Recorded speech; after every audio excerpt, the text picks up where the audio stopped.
تکبیر تکبیر تکبیر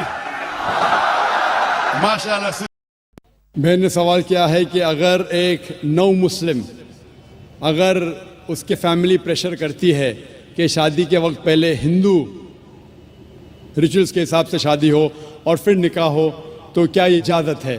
اکثر غیر اسلامک شادیاں جتنے ہیں اسلام کے علاوہ دیگر مذاہب کے شادی ہے اس کے اندر شرکیانہ کلمات ہوتے ہیں، اس میں شرک ہوتا ہے، تو یہ کرنا بالکل غلط ہے۔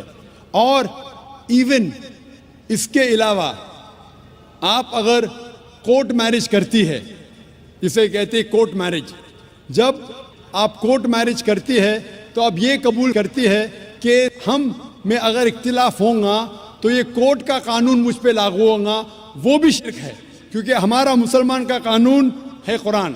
اگر نکاح کرنے کے علاوہ کوئی سول میرج کورٹ میں کرتا ہے میرے مطابق وہ بھی شرک ہے۔ ہم مانتے ہیں کہ اللہ سبحانہ و تعالیٰ خالق ہے اور یہ قرآن ہمارا کانسٹیٹیوشن ہے۔ جب ہم کورٹ میرج کرتے ہیں ہم یہ مانتے ہیں کہ یہ کورٹ کے رولز ہم پہ لاگو ہوں گے، وہ بھی شرک ہے۔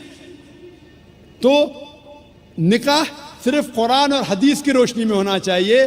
اگر کوئی دیگر مذاہب کے جو ریچولز ہے جس میں شرکیانہ کلمات ہے، یا کوئی ڈفرینٹ کنٹری ہے جو کہتی ہے کہ یہ قانون سب سے آخر ہے، اس کا مطلب قرآن کے اوپر ہے، تو یہ بھی شرک ہے، یہ کرنا غلط ہے۔ Hope that answers the question. وآخر دعوانا الحمدللہ رب العالمین۔